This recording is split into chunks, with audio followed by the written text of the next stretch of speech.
Hello and welcome to Fin Business. We're in conversation with V. Shankar from Maximus, and we are going to understand the new trends in digital payment system. Shankar, thank you so much for talking to Fin Business. Welcome. So there are interesting areas that I would like you to give me a perspective on. Looking at the digital payment industry, there is a lot of evolvement which is happening since last 2 to 3 years specifically. So the important question now that comes to my mind is because UPS, UPI, Aadhaar, POS, so many products are coming into the market, so many new solutions are coming into the digital payment system. How difficult it is to onboard the merchants? Obviously, when one onboards merchants, the entire credentials of the merchants become extremely important. Track record of the merchant becomes important, and also the business model that the merchant has also becomes important. All these factors go into the eKYC that the merchant will have to comply with, and the due diligence that is done on the merchant in terms of whether he owns that place or he actually operates out of that place, whether the products that he sells from that place are all products which are eligible for digital payments. Because there are certain products which do not qualify for onboarding of a merchant. So that is the business challenge, and obviously this business challenge can be met only by having greater feet on the street, because you need to actually physically go to a site to see whether their name board is there for the merchant, he operates under that name board, whether he's got service tax. I mean, earlier it was service tax registration, now if it is GST registration, and so on, and does he file his returns. So that is the business challenge, which can be met by having a larger feet on street. The other part is the technology challenge. The technology challenge obviously is dependent on the acquiring bank, because POS transactions are acquired through a bank, a sponsor bank, whether that bank is capable of ramping up the technology so that the merchants can be provided with the devices, whether the services that are going on supports all the functions that the merchant requires, and also whether the settlements take place swiftly. So the technology part is not so much of a challenge, because the technology has also evolved into something which is very robust over the last 2 to 3 years in the payment industry, in the merchant POS industry. True, but to make the smooth transaction and to make the country typical, and to bring everybody under the digital umbrella, you need lots of merchants, on board first. But who's burning that cost? At the end of the day, somebody has to burn that cost. At the end of the day, somebody has to bring that merchant on board, because customer perhaps is not ready still to pay that cost. So how difficult it is that a major pain point for you and tech companies and also the industry to onboarding the merchants and making the digital payments smoothly? Yeah, I mean, you actually touched upon an issue which is sore across the ecosystem, because this is one, let's say, industry or a service area where unless the volumes are very, very large, there would always be a cash burn, and there would always be perhaps, a situation where cash flows are, not positive, and it is going to take a long time. People could be EBITDA positive, but they may not be PAT positive. I mean, so there would always be, that kind of dilemma that one will have to go through. But then the fact that the government has now acknowledged, that there is a problem in terms of servicing small transactions, value up to 2,000 rupees, was hitting the merchant, because the merchant had to pay that MDR.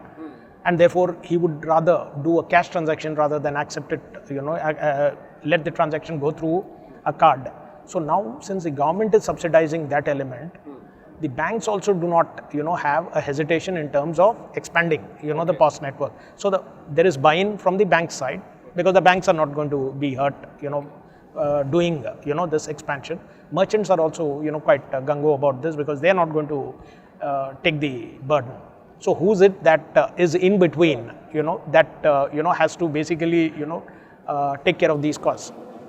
It's the technology service, companies. There are two kinds. One is a pure play technology product or a technology solution company. They offer that technology, but there is a service provider who's actually going around acquiring the merchants.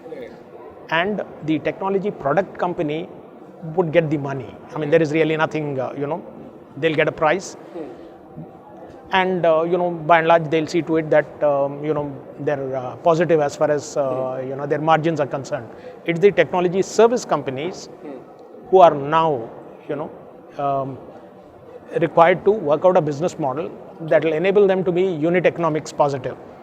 And as of now, that's a challenge. But then as the numbers grow, obviously, this is going to become a more viable, business. So today, to answer your question, I've gone through all the players in the ecosystem. It's essentially the service provider who's acquiring, the merchant aggregator, essentially Has to burn the cost. has to burn the. But then what is in it for him? When he acquires 200,000 merchants, then it becomes unit economics positive. But is it becoming profitable, or what you can say, meaningful for the service providers to burn that cost just to onboard that customer? I mean, can you actually justify the cost? It is a question of chicken and egg. I mean, every business, that is based on service at a cost, which is, let us say, what the endpoint, can sustain, is always, faced with that issue. It becomes viable for the service provider only when the number of endpoints grow significantly. And most of these service providers are also backed. They're PE funded, they are, investor funded companies. So there is a much longer, should I say, assessment window as compared to somebody who's putting his own capital, because then for him, the ROI expectations would be, for a much shorter period. But where it is, let's say, a PE funded entity, or where it is an investor, of a different type, putting in fund. Today, one can look at a 3-year, kind of an ROI, or a 5-year kind of an ROI. That is sufficient time for, the business to become viable. So the question now is this, that yes, we have a lot of innovators coming into the market and innovating many products, but at the same time, hackers are also on the same page. Perhaps hackers are more innovative than the real innovators. So what are the preventive mechanisms that the industry needs to adopt? Again, this is another, important area, and you've touched upon a concern area for this industry. When banks did not have all these digital channels, it was said that hackers were 20 years ahead of the regulation. Now digital payments have come in, but fortunately the standards under which these processes operate, whether it is in terms of infrastructure standards, or whether it is in terms of database standards, or whether it is in terms of process standards, they are a lot more rigid now, and they're a lot more secure. Measures being taken. There are standards bodies, PCI for example, which governs all the card transaction standards. PCI is the body, US body, which specifies what the security requirements have to be for the system that is driving the card business. So PCI is there. ISO 27001 is another standard which establishes the IT framework and the security provisions relating to that. So these have come in, and these are continuously evolving, and this is how the industry will go. Imagine if the entire let us say community were to be worried about the risks that a digital channel will introduce, and therefore they are prepared to just look at what they are doing currently. Financial inclusion would not happen. And in a country like India, where we have a vast number of people living in remote areas, good number of people living outside of the metros, how do you reach banking services to them? It has to be only through a digital channel, and therefore one has to bite the bullet and jump into that. So that's a very important aspect, and we all understand that the financial inclusion can be covered only through digital. Yeah. But make the digital payment industry an important factor in the country. What kind of regulations do you think required? RBI is a wonderful regulator, and RBI is doing things which are far more than what has been done by regulators elsewhere. Let me just give you one example.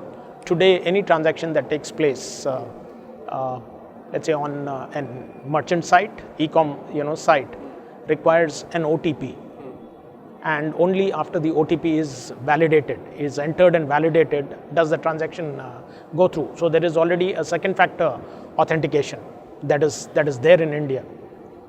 This is something which is not there even in a country like the US. Second is, RBI has promoted a body called National Payments Corporation of India, NPCI, as an aggregator of not just ATM transactions, but going forward, it will also be an aggregator for mobile transactions. It will also be an aggregator for bill payment transactions, and also Aadhaar payment transactions. Imagine the kind of efficiencies, cost efficiencies that will come in instead of having many to many links, because endpoints are many. All of them would have their own bridges, into the backend system. Instead of that, you have an aggregator. So they need to build a bridge only up to the aggregator. The aggregator is already connected to all the backend systems. So this is a concept that was designed by Reserve Bank of India. All right, sir. Thank you so much for sharing these insights, Shankar. Welcome. It was really nice talking to you, Pleasure Shankar. of all.